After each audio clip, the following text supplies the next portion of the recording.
Juan Pablo Galicia. Los lunes nos acompaña aquí en Radio Fórmula.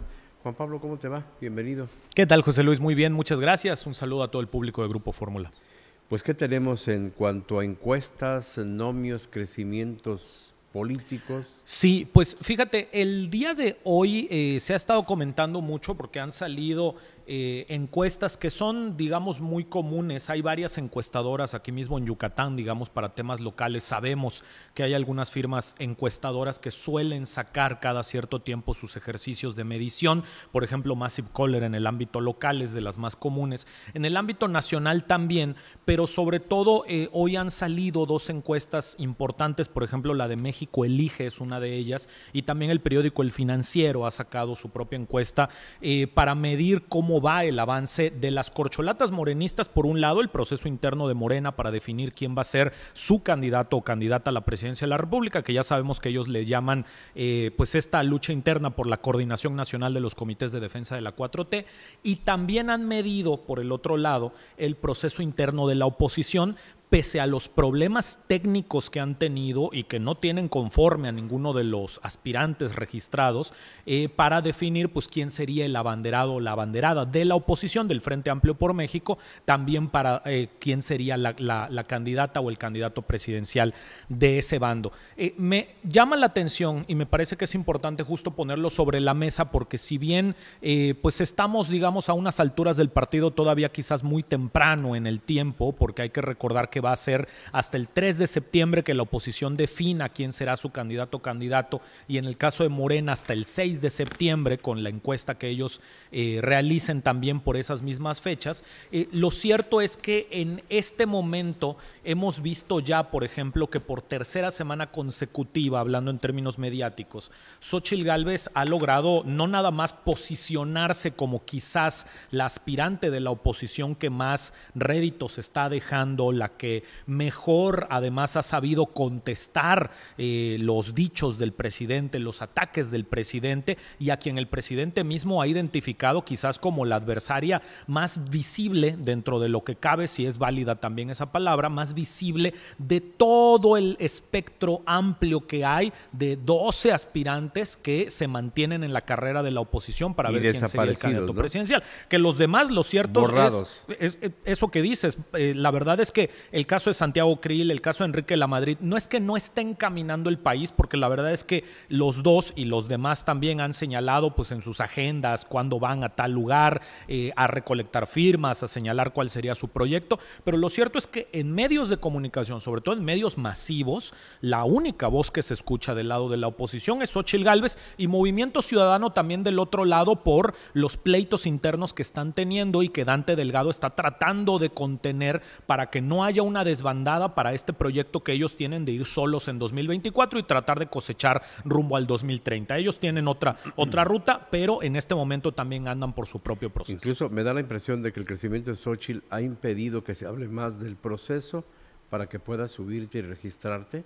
Por lo menos, sí, eso sí, le ha servido de cierto modo a la oposición para que no se vea el ridículo en el que han caído de tener una página web que no está a la altura del ejercicio que significa elegir a una candidata o un candidato a la presidencia de la República, porque hay que recordar que presumían el PRI, el PAN y el PRD que iban a hacer unas elecciones primarias. No son estas unas elecciones primarias, pero ni de cerquita. Que iban a tener un Consejo Electoral Ciudadano. Renunció todo el Consejo Electoral Ciudadano completo y tuvieron ellos que nombrar a uno nuevo en el que pues, prácticamente ya eran platos de segunda mesa quienes aceptaron ese encargo, ¿no? Y por último, anunciaron que con el uso de tecnología iban a tener este ejercicio novedoso, y lo cierto es que al día de hoy sigue habiendo muchos reportes de personas que han tratado de registrarse en esta plataforma del Frente Amplio por México, que nada más no logran pasar al siguiente paso luego del registro para poder darle su apoyo a alguno de los aspirantes o a alguna de las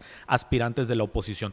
Pese a todo ello, lo cierto es que Xóchitl Gálvez, subida en el ring con el presidente de la República, porque insisto, el presidente la ha identificado a ella como la adversaria quizás más visible, pues ella es la que ha logrado cosechar mejor rendimientos a lo largo de estas semanas. Y en la encuesta de México Elige, regresando al tema de las encuestas que se publican hoy, En la encuesta de México Elige, que es mensual, pero se destaca un crecimiento de Xóchitl Gálvez tanto a población abierta como a población que se declara simpatizante de la oposición.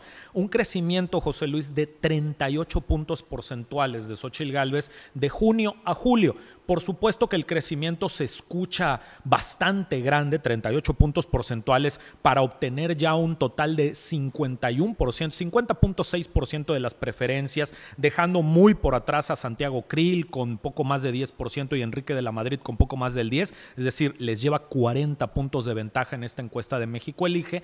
Se puede explicar por el hecho de que en junio todavía no era muy claro si Xóchitl Gálvez iba a ser candidata del Frente, o iba a ser aspirante más bien del Frente, a la elección presidencial, porque su nombre sonaba, recordará la gente que nos escucha, sonaba muchísimo más para la elección para la jefatura de gobierno en la Ciudad de México. Y la propia Xóchitl Gálvez eso señala. Yo hace mes y medio, estaba pensando más bien en la candidatura para la capital. Pero pasado ese mes y ya subida en ese ring y contestándole como le está contestando al presidente, el ánimo, digamos, de las personas que han contestado esta encuesta de México Elige ha identificado a Xóchitl Gálvez como un personaje que sí les parece tendría la posibilidad no solo de ser candidata y ser competitiva, sino de hacerle frente realmente a la 4T y al presidente, más que a alguna de las corcholatas. ¿Y cómo está Claudia Sheinbaum y Marcelo Ebrard? En esta misma encuesta, y ahí vale la pena hacer un contraste interesante, en esta misma encuesta de México Elige se ha medido igualmente a las corcholatas, Claudia Sheinbaum y Marcelo Ebrard, a población abierta, y creo que es importante señalar esto, a población abierta están prácticamente en empate técnico, 29 y 27%, estamos hablando de más o menos 1.5%, que es usualmente el margen de error.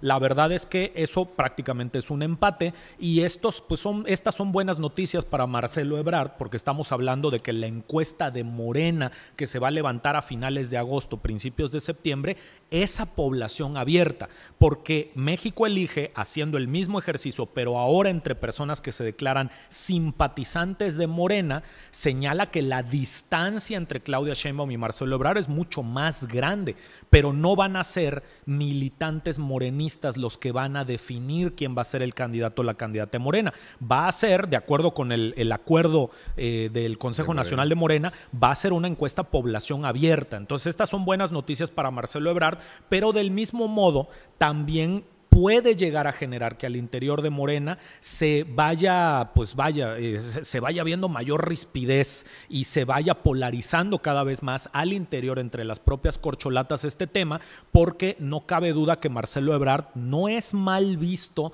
incluso entre aquellos que no tragan al presidente de la República y no tragan al gobierno del presidente y al gobierno de Morena. Y esto siempre puede llegar a generar una sospecha entre los morenistas que se consideren más radicales, más fieles al presidente y que pueden empezar a ver con recelo a Marcelo Ebrard por el hecho de que no sea tan mal visto por estas personas que no comulgan con la Cuarta Transformación. Ahora, a diferencia de lo que señala México Elige en su encuesta a población abierta con este empate técnico prácticamente entre Ebrard y Claudia Sheinbaum, en El Financiero hoy se publica también una encuesta igualmente a población abierta, pero que le da a Claudia Sheinbaum 10 puntos de ventaja sobre Marcelo Ebrard. Es una diferencia que es importante hacer notar y que es importante poner sobre la mesa porque se supone que la muestra es similar. No van a ser los mismos resultados porque estamos hablando de un ejercicio estadístico, no es un censo, no necesariamente tiene que ser el mismo resultado, pero llama la atención que sí haya una gran distancia entre un empate técnico y 10 puntos porcentuales de ventaja que le dan entre una y otra encuesta, hablando de Claudia Sheinbaum sobre Marcelo Ebrard. Ahora, llama la atención también, y es importante mencionarlo, que de las dos encuestadoras, la del Financiero, la de México Elige, la que más se acercó al resultado de la elección en el Estado de México, donde termina ganando Delfina Gómez como la gobernadora electa ya de la entidad mexiquense, fue la de México Elige. Entonces tiene, digamos, allí cierta detrás esta credibilidad, ventaja, ¿no? Exactamente, por encima del periódico El Financiero, que más bien estuvo un poquito alejado del resultado. Pero por lo pronto, pues esa es la información información y esos son los números que están saliendo hasta ahora, José Luis. Hay que recordar que todavía falta muchísimo en este recorrido. Sí. En el caso de las corcholatas son 70 días, llevan apenas un mes y días recorriendo el país. Cansado, por supuesto. Todavía el día de mañana viene Adán Augusto López aquí al estado de Yucatán. Su primera visita ya no en calidad de secretario de Gobernación, sino en calidad de corcholata, de aspirante morenista rumbo a la candidatura presidencial. Falta mucho por ver, pero por lo pronto ya estamos viendo cómo se van acomodando algunas cosas del lado de la oposición y cómo del lado de Morena igualmente, pues se va definiendo muy claramente que esta es una carrera entre dos en el caso de Morena. Gracias, Juan Pablo Galicia. Gracias, José Luis. Gracias a todo el público de Grupo Fórmula. Estamos en @JP Galicia en todas las redes sociales para quien quiera seguir con la conversación. Excelente inicio de semana para todos y todos.